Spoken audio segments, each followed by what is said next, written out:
کتنا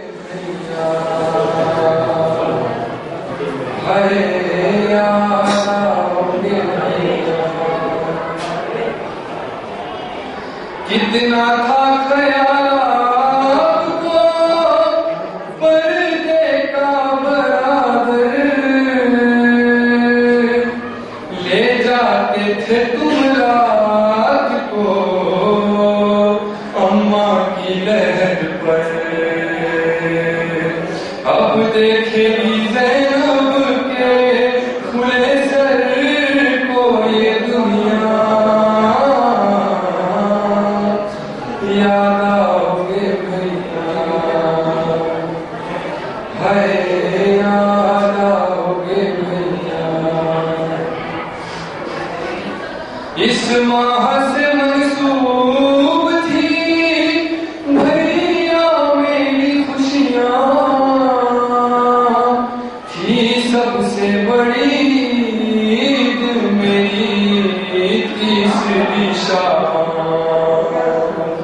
شعبان کے جب چاند کو دیکھے گی یہ بہران،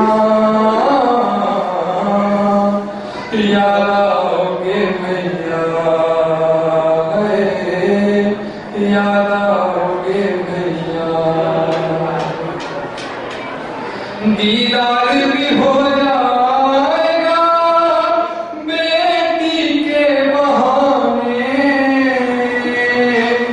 کیا شام کے زندان میں آؤ گے سلانے، سوئے گی نہیں جب میری لوری سے سکینہ، یاد آؤ گے بھیا، یاد آؤ گے بھیا، ہوتا تھا تکلم یوں جدا بھائی بہن سے، جیسے کہ کوئی روح نکلتی ہو بدن سے، شہر کو چلے کہتی رہی ثانی زہرا، یاد آؤ گے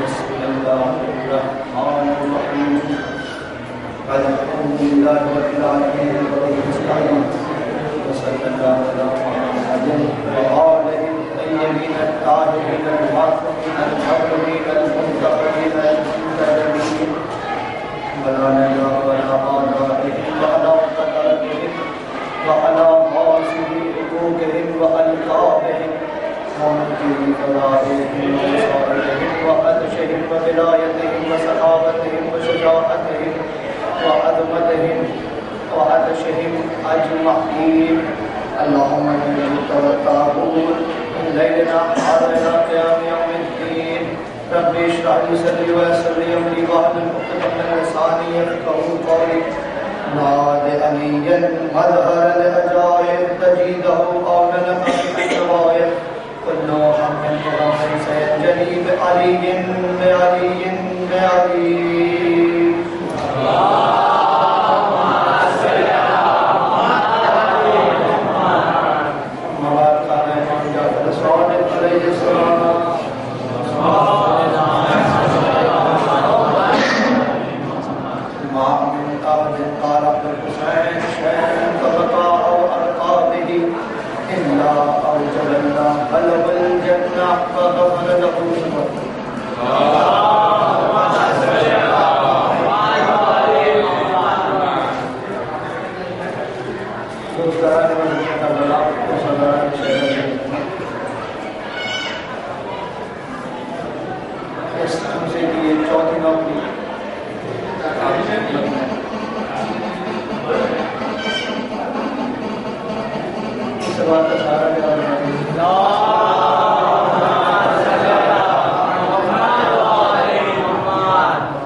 مسلسل یہ چوتھی نوکری آپ کی اس بیان میں پہلی 3 تقاریر میں جو بات پیش کی گئی آپ کے ذہن عالیہ میں محفوظ ہوگی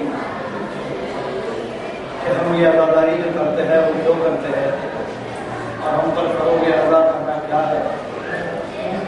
کل تک جو بات پیش کی گئی وہ تعظیم کے حوالے سے آیت قرآنی کے زیر نظر حکم پروردگار کے زیر نظر ہم پر تعظیم کو لازم قرار دیا گیا، شاید اللہ کی تعظیم، اور اس تعظیم کے بعد صرف تعظیم کو لازم نہیں قرار دیا گیا بلکہ بتایا گیا کہ تعظیم کرنے سے کیا ہوگا۔ وَمَن يَعْظِمْ شَعَائِرَ اللَّهِ فَإِنَّهَا مِن تَقْوَى الْقُلُوبِ، کہ اگر شاعر اللہ کی تعظیم کرو گے تو دلوں کا تقوی حاصل ہوگا۔ تعظیم کرنے کے فائدے بتائے، تعظیم کرنے کا سبب بتایا، تعظیم کرنے کا مقصد بتایا کہ دیکھو تعظیم کرو گے تو جو ہے دلوں کا تقوی حاصل ہوگا۔ اور اس کے بعد کل ہم نے دیکھا کہ انسان پوری زندگی عبادت کرے، پوری زندگی جو ہے سجدے پہ سجدے کرے، لیکن اگر تعظیم کا ایک سجدہ نہ کرے تو وقت معلوم تک محروم ہو جاتا ہے۔ تو تعظیم کی اتنی اہمیت، تعظیم کی اتنی عظمت، یہ تعظیم ہے کیا؟ یہ تعظیم کا حکم دیا کیوں؟ تعظیم جو ہے صرف سر جھکانے کو نہیں کہتے بلکہ اسلام جو ہے پورا مذہب تعظیم ہے۔ اسلام میں ہر شے کی تعظیم ہے، اسلام میں ہر شے کے لیے تعظیم بتائی گئی، بچوں کے لیے والدین کی تعظیم بتائی گئی، گھر والوں کے لیے پڑوسیوں کی تعظیم بتائی گئی، ہر چیز کے لیے اسلام نے تعظیم بتائی ہے کہ دیکھو فلاں چیز کی تعظیم یہ ہے، ہر چیز کی اپنی ایک تعظیم ہوتی ہے۔ کلمہ لا الہ الا اللہ، اس کی بھی تعظیم ہے۔ اس کی تعظیم یہ ہے کہ جب اللہ کا وحدانیت کا اقرار کرو تو پہلے انکار کرو کہ کوئی دوسرا نہیں ہے، بنا انکار کے اقرار کرو گے تو تعظیم پہ حرف آ جائے گا۔ صرف یہ کہو گے کہ اللہ ایک ہے تو نہیں چلے گا، پہلے یہ کہنا ہوگا کہ کوئی اللہ نہیں مگر ایک ہے۔ اس کے بعد رسول اللہ کی جو ہے رسول اللہ کے نام کے لیے تعظیم کا حکم دیا گیا کہ ان کے لیے تعظیم یہ ہے کہ دیکھو جب بھی رسول کا نام لو یا ان کی آل کا نام لو تو ان کے نام کے بعد جو ہے ان پر صلوات بھیجو۔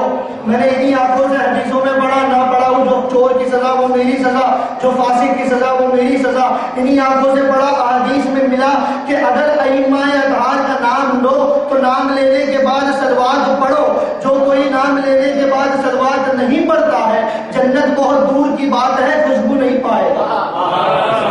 تو یہ اہل بیت کے نام کی تعظیم، یہ اہل بیت کے نام کی تعظیم، یہ آل محمد کے نام کی تعظیم، مگر آل محمد میں ایک بیوی ایسی پائی کہ جس کی تعظیم کچھ اور ہے۔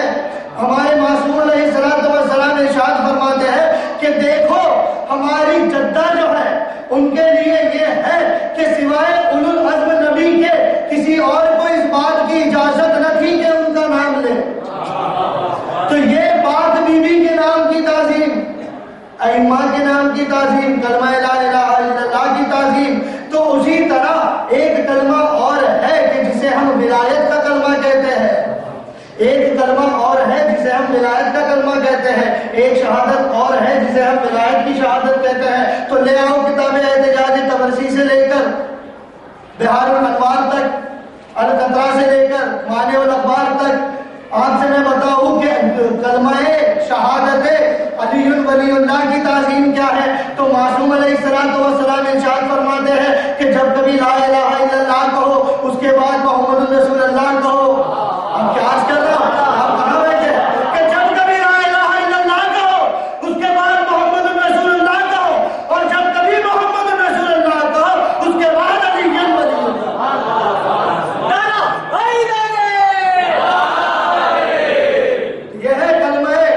یہ ہے شہادت علی ولی اللہ کی تعظیم۔ تو اسلام میں ہر شے کی تعظیم ہے۔ تعظیم کے معنی یہ ہوئے کہ چیز کو اپنی صحیح جگہ پر رکھنا۔ مثال کے طور پر اگر اللہ کی وحدانیت کا اقرار کرنے میں تعظیم یہ ہے کہ پہلے انکار کرے پھر اقرار کرے، اور اگر آپ نے پہلے انکار کیا اور پھر اقرار کیا یعنی آپ نے تعظیم کی۔ ائمہ کے نام کے آگے صلوات پڑھنا ہے، آپ نے صلوات پڑھی یعنی آپ نے تعظیم کی۔ شہزادی کا نام جو ہے ہم اپنی زبان سے جلدی سے نہیں نکال پاتے، ہم القاب سے پکارتے ہیں، جب القاب سے پکارا یعنی آپ نے تعظیم کی۔ کلمہ شہادت علی ولی اللہ کے لیے آپ نے محمد رسول اللہ کہا، اس کے بعد آپ نے علی ولی اللہ کہا یعنی آپ نے تعظیم کی۔ تو تعظیم کے معنی تو یہاں سے یہی نکلیں گے کہ جو اشیاء ہے، جو چیز ہے، اسے اس کی صحیح جگہ پر رکھا جائے۔ اب اگر کسی چیز کو اس کی صحیح جگہ پر نہ رکھا جائے تو اسے کیا کہیں گے؟ مثال کے طور پہ یہ کلا ہے، یہ ٹوپی ہے، اس کے لیے یہ ہے کہ اس کی صحیح جگہ جو ہے سر ہے۔ اب اگر اسے سر کی جگہ پر پیر پہ رکھ دیا جائے تو یہ اس کے ساتھ ظلم ہوگا۔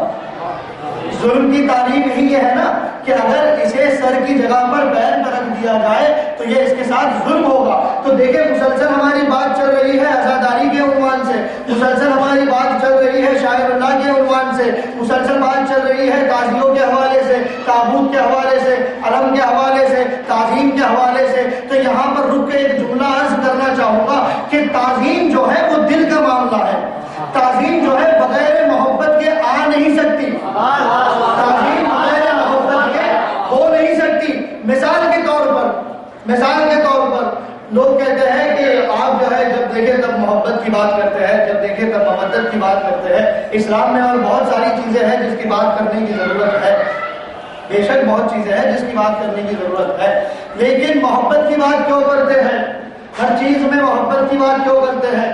ہر شے میں محبت کی بات کیوں کرتے ہیں؟ اس کے لیے آپ کو سمجھانے کی کوشش ہے کہ دیکھیں ذاکر جب ممبر سے اترتا ہے لوگ اس کے پاس آتے ہیں، ہاتھ وغیرہ ملا لیتے ہیں، یہ اس وجہ سے کہ اس کا احترام کرتے ہیں، ذکر کی وجہ سے اس کا احترام کرتے ہیں، کیونکہ آقا حسین کا ذاکر ہے، آقا حسین کا ذکر کر رہا ہے تو گویا اس کا بھی کچھ احترام کر لیتے ہیں۔ لیکن اب مجھے انصاف سے بتائیے گا کہ اگر ذاکر ممبر سے آپ کو یہ حکم دے کہ جب میں اتروں گا تو آ کر میرا ہاتھ چومنا، کتنے لوگ آئیں گے؟ کتنے لوگ آئیں گے؟ تو پتہ یہ چلا کہ محبت جو ہے دل سے کی جاتی ہے، جبرن نہیں کی جاتی۔ محبت جو ہے دل سے کی جاتی ہے، جبرن نہیں کی جاتی ہے۔ لوگ کہتے ہیں کہ آپ جب بھی دیکھو محبت کے بارے میں بات کرتے ہیں، اگر یہ محبت اتنی اہم ہوتی تو اللہ اسے واجب قرار دیتا، اللہ نے تو اسے واجب قرار دیا نہیں، آپ کیوں محبت لیے پھرتے ہو؟ اگر اتنی اہم بات ہوتی، اتنی عظمت والی بات ہوتی تو اللہ اسے واجب قرار دیتا۔ میں کہتا ہوں اللہ اسے واجب قرار دے نہیں سکتا تھا، کیونکہ محبت کا تعلق دل سے ہوتا ہے اور محبت جبرن نہیں کرائی جاتی، تعظیمن کرائی جاتی۔ محبت جبرن نہیں کرائی جاتی، محبت تعظیمن کرائی جاتی ہے، اور تعظیم جو ہے بغیر محبت کے آ نہیں سکتی۔ تعظیم کے لیے ضروری ہے کہ دل میں محبت ہو۔ دیکھیں میں ایک جگہ پر آپ کو لے جانے کی کوشش کر رہا ہوں، مجھے ایک جگہ پر پہنچنا ہے اور ایک نتیجہ نکالنا ہے کہ تعظیم جو ہے وہ محبت سے کی جاتی ہے۔ اگر دل میں محبت ہے تو تعظیم ہوگی، اگر دل میں محبت نہیں ہے تو تعظیم نہیں ہو سکتی۔ ایک سوال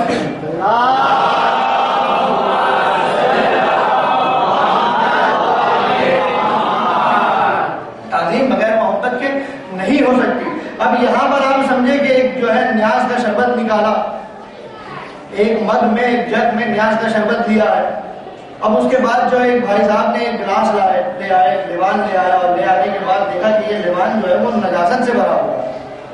کیا آپ کی غیرت یہ گوارا کرے گی کہ اس نجس گلاس میں نیاز کا شربت ڈالے؟ کیا ہماری غیرت یہ گوارا کرے گی کہ اس نجس ظرف میں پاک چیز ڈالے؟ نہ جانے کہا جا رہا ہے کہ اس نجس ظرف میں پاک چیز ڈالے۔ نہ ہماری غیرت یہ گوارا نہیں کر سکتی کہ جس شے کی، جس نظر کی نسبت حسین سے ہو گئی ہو اسے نجس ظرف میں ڈال دے۔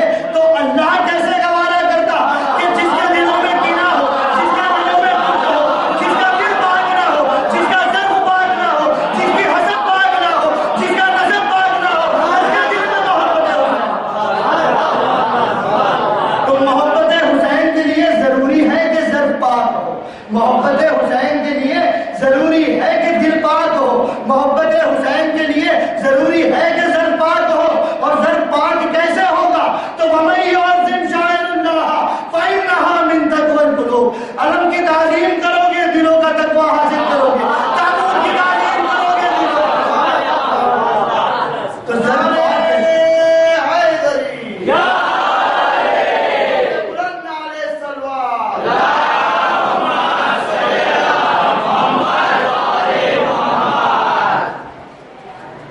تعظیم جو ہے چیز کو اس کی صحیح جگہ پر رکھنا. اب آئے میرے ساتھ کم از کم ہر شب جمعہ، زیادہ تو نہیں، کم از کم ہر شب جمعہ ہم تلاوت کرتے ہیں حدیث کے ساتھ کی. کیا پڑھتے ہیں؟ یا ملائکتی و یا سکان سماواتی انی ما خلقت سما مبنیۃ ولا ارض مبنیۃ ولا قمر منیر ولا شمس مضیۃ ولا ملک یدور ولا بحر یجری ولا فلک یسری الا بمحبت هؤلاء الخمسة الذین هم تحت الکساء. اللہ اپنے ملائکہ کو جمع کرتا ہے اور جمع کرنے کے بعد کہتا ہے دیکھیں انشاءاللہ محفوظ ہوں گے آپ، ایک نتیجہ نکلے گا. اللہ جو ہے، لوگ اعتراض کرتے ہیں کہ یہ علم پہ پھول کے سہرے کیوں، یہ تابوت پہ پھول کے سہرے کیوں، یہ یہاں پر یہ کیوں، یہ وہاں پر وہ کیوں. میں جو ہے پوری ذمہ داری کے ساتھ یہ کہنا چاہتا ہوں کہ پھول کے سہرے بنے ہی اس لیے کہ علم پہ چڑھے جائے. یہ زمین پر فرش اعضا کیوں، میں پورے چیلنج سے دعوے سے یہ عرض کرتا ہوں کہ یہ فرش بنا ہی اس لیے کہ اس میں فرش اعضا بچے. آئے سنیں اللہ اپنے ملائکہ سے کہتا ہے کہ سنو میرے ملائکہ، میں نے یہ زمین کا فرش نہیں بچھایا، میں نے یہ آسمان کا شامیانہ نہیں لگایا، میں نے یہ جو ہے موجے مارتا ہوا سمندر نہیں بنایا، میں نے یہ چاند و سورج کی شکل میں چراغاں دینے والی چیزیں نہیں بنائی، میں نے یہ دریا میں جاتی ہوئی کشتیوں کو نہیں بنایا، مگر ان پانچ کی محبت میں جو زیر کسا ہے، ان پانچ کی محبت میں جو زیر کسا ہے، اللہ کہتا ہے میں نے زمین بنایا حسین کی محبت میں، میں نے زمین بنائی فاطمہ کی محبت میں، میں نے شامیانہ سجایا حسین کی محبت میں. تو آپ مجھے کہنے دیجئے کہ جس کی محبت میں خلق کیا گیا، جس کی محبت میں خلق کیا گیا، حق تو تب ہوگا، حق تو تب ادا ہوگا کہ اس کی محبت میں استعمال کیا گیا. آپ نے اکثر سنا ہے کہ روزے میں جو ہے زمین تمہارا دامن پکڑے گی، تم نے یہ کیوں کیا، تم نے وہ کیوں کیا، تم نے ایسا کیوں کیا، تم نے ویسا کیوں کیا. تو جس زمین پہ فرش اعضا بچھا ہوگا وہ تمہارا دامن نہیں پکڑے گی، لیکن اگر کسی زمین پہ فرش اعضا نہیں بچھا ہوگا تو وہ زمین کہے گی کہ مجھے خلق تو کیا تھا حسین کی محبت میں، تم نے کسی اور کی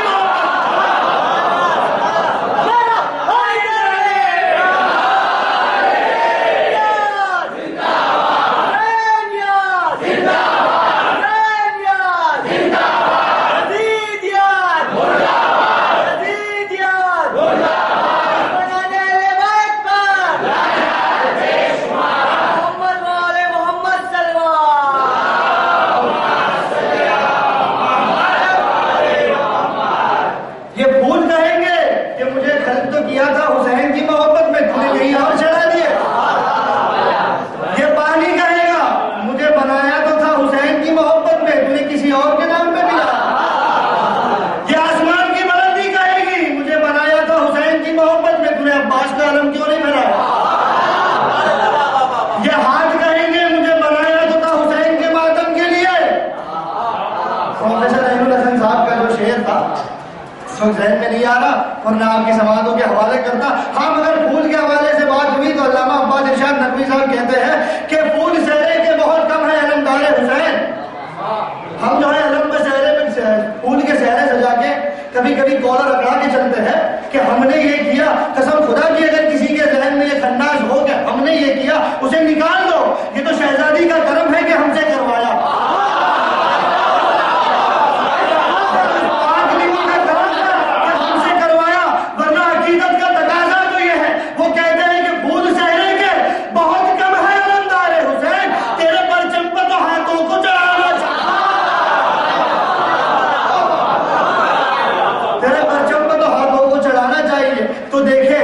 تعظیم کا تقاضا یہ ہے، زمین کی تعظیم کا تقاضا یہ ہے کہ فرش اعضا بچھایا جائے. پانی کی تعظیم کا تقاضا یہ ہے کہ سبیلوں میں پلایا جائے. بلندی کی تعظیم کا تقاضا یہ ہے کہ عباس کا پرچم اٹھایا جائے.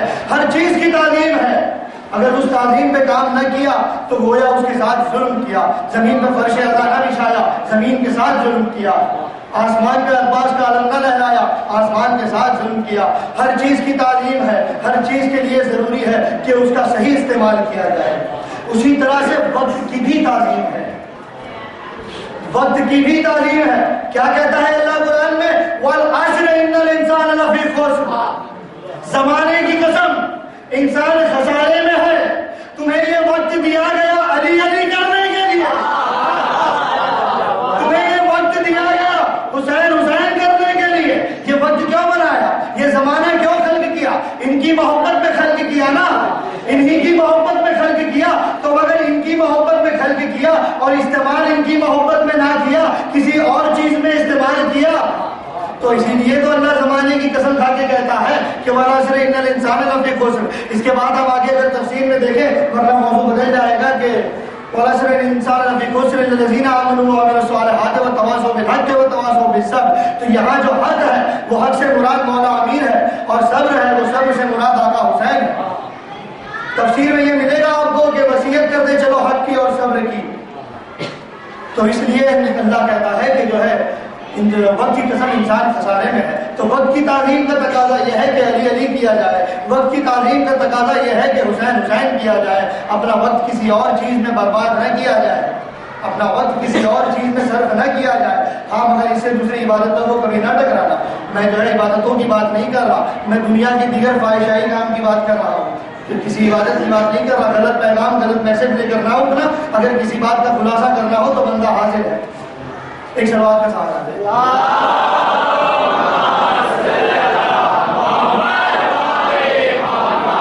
اب یہ کہنا اس لیے بھی ضروری سمجھا کہ میرے کانوں تک ایک بات ٹکرائی تھی۔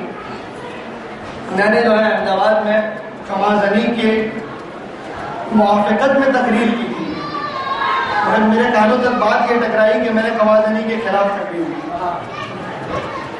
ٹھیک ہے، اسی لیے جو ہے اگر کوئی بات سمجھ میں نہ آئے تو میں بندہ حاضر ہے، اس سے آ کے پوچھ لیا جائے۔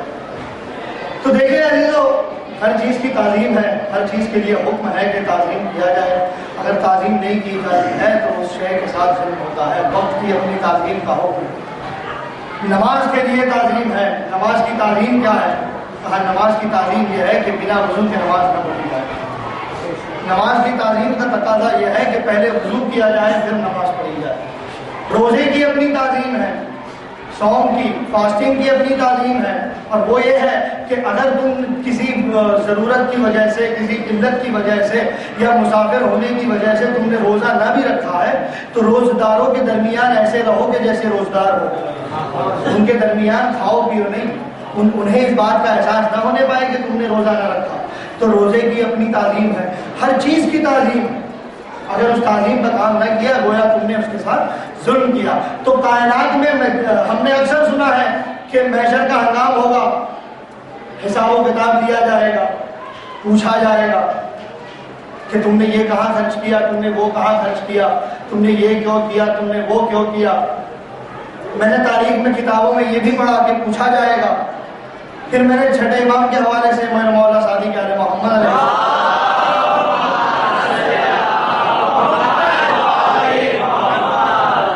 کے حوالے سے یہ بھی پڑھا کہ ایک مرتبہ، اب بہرحال نام لینا تو ضروری نہیں، ایک مرتبہ ایک شخص تھا، وہ آیا اور آنے کے بعد میرے مولا سے کہا کہ میں نے سنا ہے کہ یہ جو ہم ٹھنڈا پانی پیتے ہیں، یہ جو ہم لذیذ غذائیں کھاتے ہیں، اللہ جو ہے ان سب چیزوں کا حساب لینے والا ہے۔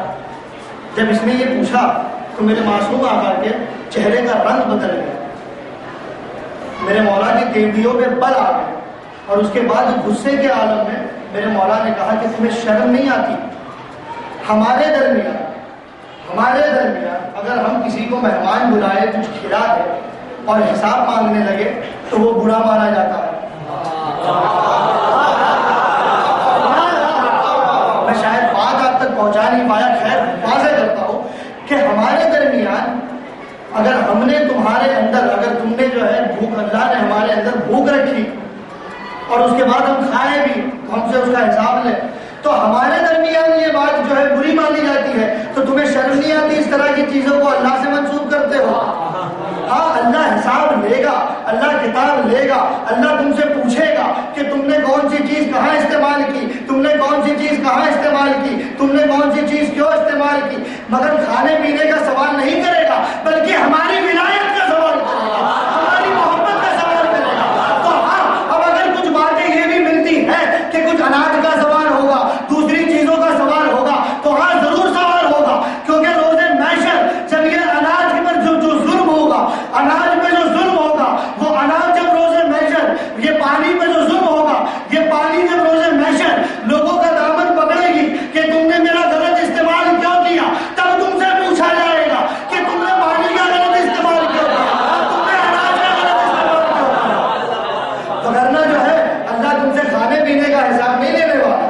ہر بات ہر کسی کے لیے نہیں ہوتی، ہر بات ہر کسی کے لیے نہیں ہوتی۔ بہرحال موضوع بدل نہ جائے تو میں عرض یہ کر رہا تھا کہ جو ہے بنا محبت کے تعظیم نہیں ہوتی۔ لوگ یہ ہے کہ جو ہے آپ محبت کی بات کرتے ہیں، معاشرے کو سدھارنے کی بات کریں۔ آج ہی کی بات کرتا ہوں، بینڈرا لنک روڈ سے جب میں نکل رہا تھا تو میں نے راستے پہ ایک سائن بورڈ دیکھا۔ اس سائن بورڈ پہ لکھا ہوا تھا، انگلش میں لکھا ہوا تھا، ترجمہ یہ ہوگا کہ جو ہے گاڑی دھیرے سے چلاؤ، اپنے بیوی بچوں کا خیال کرو، اپنی جان کا خیال کرو، اپنے بیوی بچے کا خیال کرو اور گاڑی دھیمے سے چلاؤ۔ بات پہنچی، اپنے بیوی بچوں کا خیال کرو اور گاڑی دھیمے سے چلاؤ۔ اپنے میں متوجہ کر رہا ہوں، اپنے بیوی بچوں کا خیال کرو اور گاڑی دھیرے سے چلاؤ۔ حکومت ہندوستان بھی یہ سمجھتی ہے کہ اگر انسان کسی طرح سے نہیں سدھرتا ہے تو جس سے اسے محبت ہو اس کا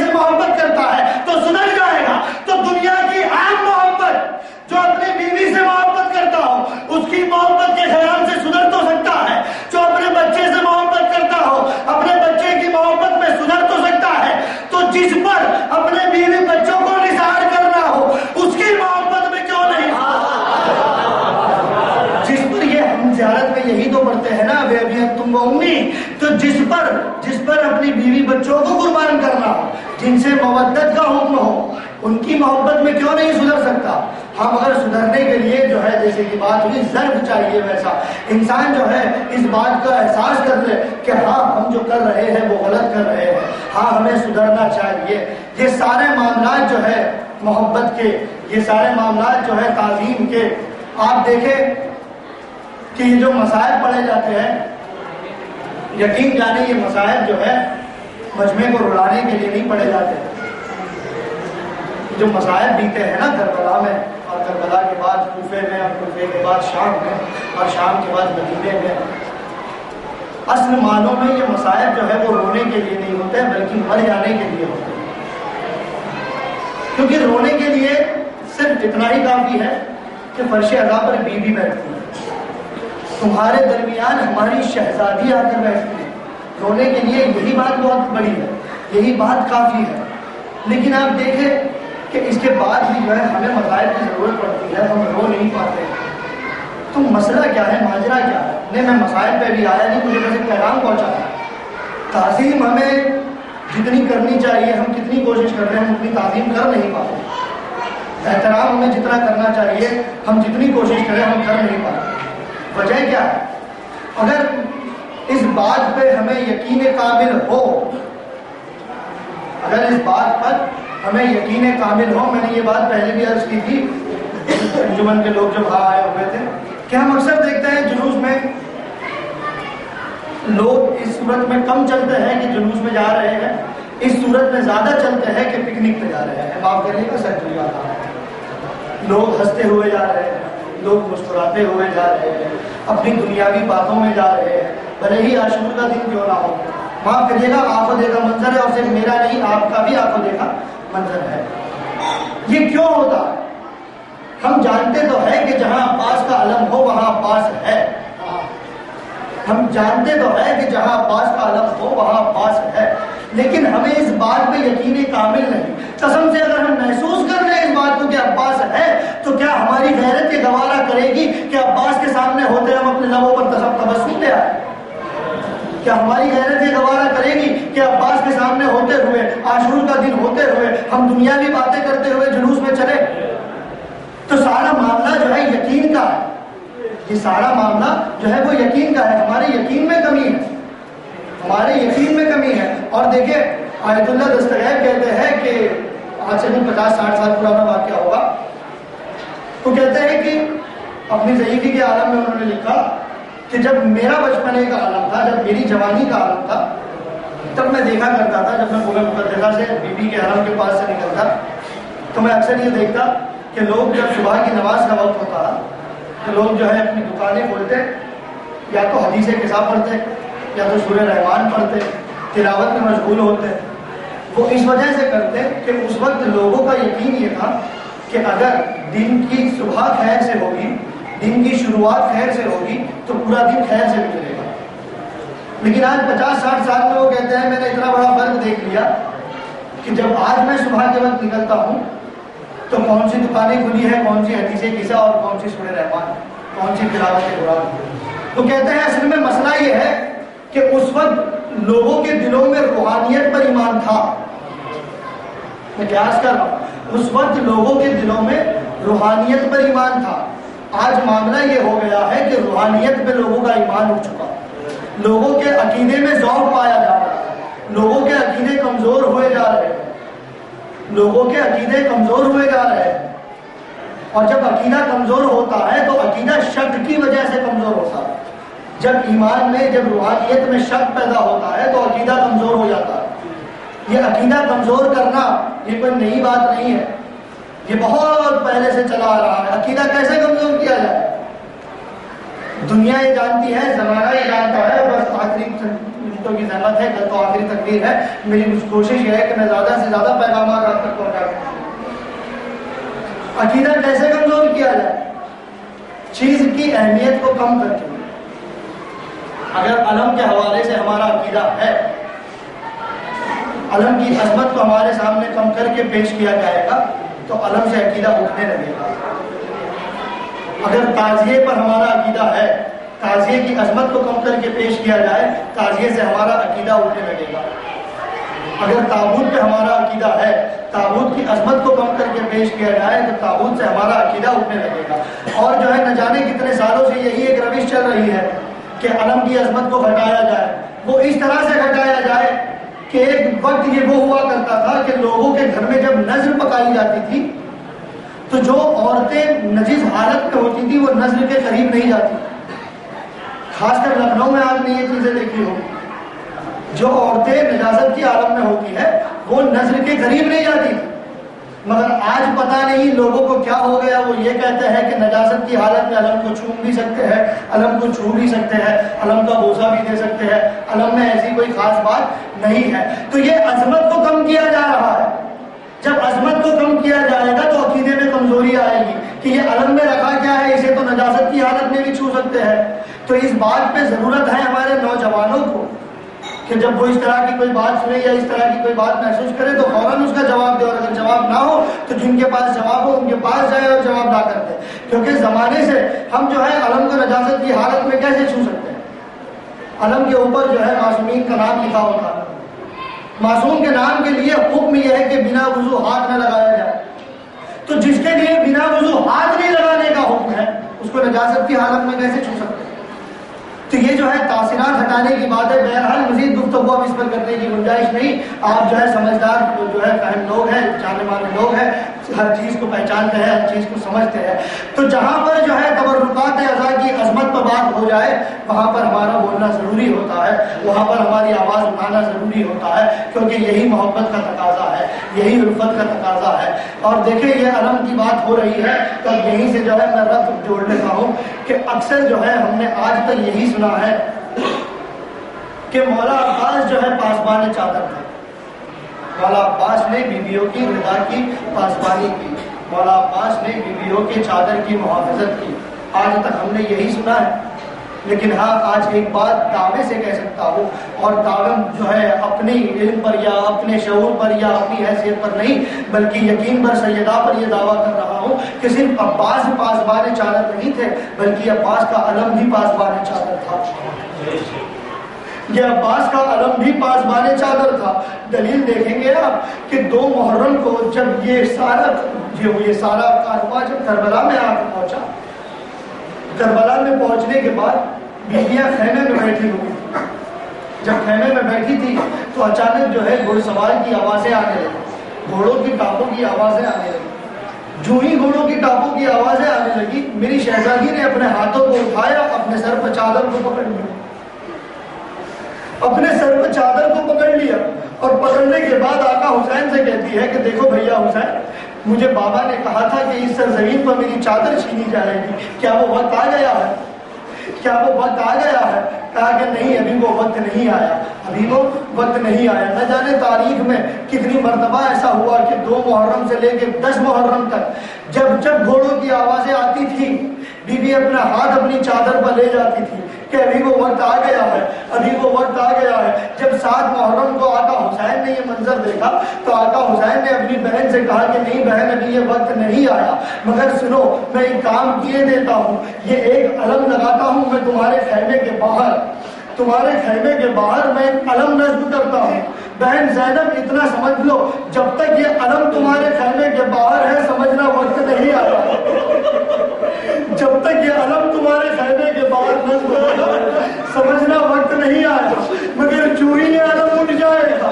بہن پھر میں نہیں کہہ سکتا، ہاں 10 محرم آ گئی، عباس کا علم جو بی بی زینب کے خیمے کے باہر لگا ہوا تھا، جب عباس نے اجازت لی تو اجازت نہ ملی، مگر سکینہ نے کسی طرح پانی لینے کے بہانے پانی لانے کے لیے مولا عباس سے کہا کہ چچا اے میرے امو پانی کی سبیل کر دیجئے۔ مولا عباس جب جانے لگے تو آقا حسین نے وہ علم نہیں دیا جو علم سب کو دیا کرتے تھے، مگر ایک مرتبہ شہزادی زینب کے خیمے کے قریب گئے، خیمے کے قریب جانے کے بعد جو علم خیمے کے بعد نصب کیا تھا میرے آقا نے اس علم کو نکالا، اور نکالنے کے بعد آقا عباس کے ہاتھوں میں دیا۔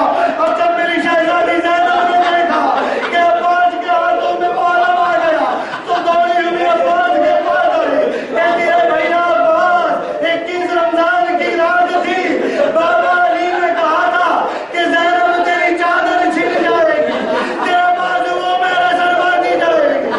مجھے بھیا عباس یقین تو تھا، مگر میں سمجھ نہیں پائی کہ تمہارے ہوتے ہوئے میری چادر کون چھینے گا، میرے بازوؤں میں رسل کون باندھے گا، مگر عباس اب تیرا علم بھی جا رہا، عباس اب تو بھی جا رہا، اب زینب کو یقین آ گیا۔ عزیزو عباس کا یہ علم بھی جو ہے پاسبان چادر ہوا کرتا تھا، عباس کا یہ علم بھی جو ہے محافظ سیدہ ہوا کرتا تھا۔ عزیزو مجھ سے فرمائش کی گئی، مجھ سے عرض کیا گیا کہ میں جناب اولو محمد کے مسائل پڑھوں، پھر مجھ سے کہا میں شہزادے علی اصغر کے مسائل پڑھوں، پھر مجھ سے کہا کہ مولا عباس کا بھی ذکر کروں۔ میرے دوستو دیکھیں مصائب جو ہے کیا اس کے آپ کی خدمت میں، مصائب جو ہے چاہے کسی کے پڑے جائے، مصائب چاہے کسی کے پڑے جائے، مصائب اولو محمد کے پڑے جائے، مصائب ششماہ علی اصغر کے پڑے جائے، مصائب دست بریدہ عباس کے پڑے جائے، تو مصائب ہوتے زینب کے ہیں، وہ مصائب ہوتے زینب کے ہیں، وہ مصائب زینب کے ہوتے ہیں۔ میں نے ایک عالم کی کتاب میں پڑھا تھا، وہ کہتے ہیں عظمت زینب کو میرا سلام ہو۔ کیوں سلام ہو؟ وہ اس لیے کہتے ہیں کہ جب جناب ابراہیم جو ہے جناب اسماعیل کو لے کر جا رہے تھے ذبح کرنے کے لیے، جناب اسماعیل نے کہا تھا بابا دیکھو ایک کام کرنا، جب آپ مجھے ذبح کریں تو اپنی ابا کے دامن کو جکڑ لینا۔ پوچھا کیوں جکڑ لوں؟ تو کہا جب آپ مجھے ذبح کرو گے میرے خون کے چھینٹے آپ کی دامن پہ آ جائیں گے۔ ارے گھر میں میری ماں نہ ہوگی، میری ماں سے زمانہ آ جائے گا، اپنے بچے کا خون دیکھ کر وہ کہتے ہیں زینب پہ میرا سلام ہو۔ زینب نے کیا نہیں دیکھا، کبھی اولو محمد کا راجا، کبھی عباس کے کٹے بازو، کبھی علی اصغر کا گلا۔ عزیزو دیکھیں شام غریبہ کی جو رات آئی وہ میری شہزادی زینب کے مقدر میں آئی، وہ میری شہزادی زینب کے مقدر میں آئی۔ میں اکثر یہ کہا کرتا ہوں کہ شب عاشور میں اور شام غریبہ میں زیادہ فرق نہ تھا۔ شب عاشور میں اور شام غریبہ کا اگر فرق سمجھنا ہے تو بس ان 2 جملوں میں سمجھ لیجئے۔ شب عاشور وہ شب ہے کہ جب ام فروہ ہے تو ساتھ میں قاسم بھی ہے، جب ام لیلہ ہے تو ساتھ میں علی اکبر بھی ہے، جب شہزادی زینب ہے تو ساتھ میں اولو محمد بھی ہے، جب ام کلثوم ہے تو ساتھ میں مولا عباس بھی ہے۔ مگر ہائے شام غریبہ وہ رات ہے کہ زینب ہے اولو محمد نہیں ہے، ام رباب ہے علی اصغر نہیں ہے، ام کلثوم ہے حضرت عباس نہیں ہے، ام لیلہ ہے مگر علی اکبر نہیں ہے۔ دیکھیں شب عاشور کی کا ماحول یہ تھا کہ ایک خیمے کے اندر شہزادی زینب جو ہے اپنے بچے اولو محمد کی طرف دیکھتی ہے اور دیکھنے کے بعد کہتی ہے میرے لال اولو محمد کل جو ہے عاشور کا دن ہے، کل جو ہے وعدے کا دن ہے، ایک بات کا خیال رکھنا کہیں ایسا نہ ہو کہ اکبر چلا جائے تم رہ جاؤ، کہیں ایسا نہ ہو کہ قاسم چلا جائے تم رہ جاؤ۔ اور محمد نے ننھے ہاتھوں کو جوڑا اور کہا اماں جانا سب سے پہلے ہم اپنے کو نثار کریں گے، آپ منہ سے اجازت دے دیجیے گا، اور تاریخ میں بتایا بھی نہیں کہ ہر شہید سے پہلے اور محمد آقا حسین کے ابا کے دامن کو پکڑتے کہتے امو اجازت دے دو، امو اجازت دے دو، امو اجازت دے دو۔ آقا حسین گلے سے لگاتے ارے تم میری بہن زینب کی آخری نشانی، تمہیں اجازت کیسے دے دو؟ اور محمد کو اجازت نہیں دی تھی تو ایک خیمے میں یہ واقعہ، اب دوسرے خیمے میں چلے، شب عاشور کی رات ہے، دوسرے خیمے میں میری شہزادی ام رباب علی اصغر کا جھولا جھلا رہی ہے، علی اصغر کا جھولا جھلا رہی ہے، ایک خیمے میں میری شہزادی ام ریلا علی اکبر کے گیسو سوار رہی ہے، اور اسی اثناء میں بس آخری دو جملے جب علی اکبر کی گیسو سوار رہی تھی میرے مولا عباس جو ہے خیمے کے قریب آنے کے بعد کہا کہ میرے علی اکبر ذرا میرے ساتھ چلنا۔ علی اکبر کو اپنے ساتھ لیا، ساتھ لے جانے کے بعد ایک خلوت خیمے میں لے گئے، جس خیمے میں کوئی تھا نہیں، اس خیمے میں لے جانے کے بعد ایک کرسی کے اوپر علی اکبر سے کہا میرے لال علی اکبر اس کرسی پہ جا کر بیٹھ جاؤ، میں نہیں جانتا آپ کیسے سنیں گے اس جملے کو، اسی میں مسائل تمام ہو جائیں گے۔ کہا میرے لال علی اکبر اس کرسی پہ جا کر بیٹھ جاؤ۔ علی اکبر نے کہا چچا آپ کے ہوتے ہوئے میں کیسے بیٹھ جاؤں، آپ کے ہوتے ہوئے میں کیسے بیٹھ جاؤں؟ کہا علی اکبر چچا کا حکم ہی سمجھ لو، مگر علی اکبر کرسی پہ جا کر بیٹھ جاؤ۔ اب علی اکبر کرسی پہ جا کر بیٹھ گئے، میرے مولا عباس دو زانو ہو کر زمین پہ بیٹھ گئے، اور بیٹھنے کے بعد علی اکبر کے چہرے کا دیدار کر رہے ہیں، علی اکبر کے چہرے کو دیکھ رہے ہیں۔ علی اکبر نے کہا چچا بات مجھے کیا بلایا، بات کیا ہے کچھ تو بتائیے۔ میرے مولا عباس نے کہا اے علی اکبر تجھے جی بھر کے دیکھنا چاہتا ہوں، پتا نہیں کل سے تجھے دیکھنا نہیں۔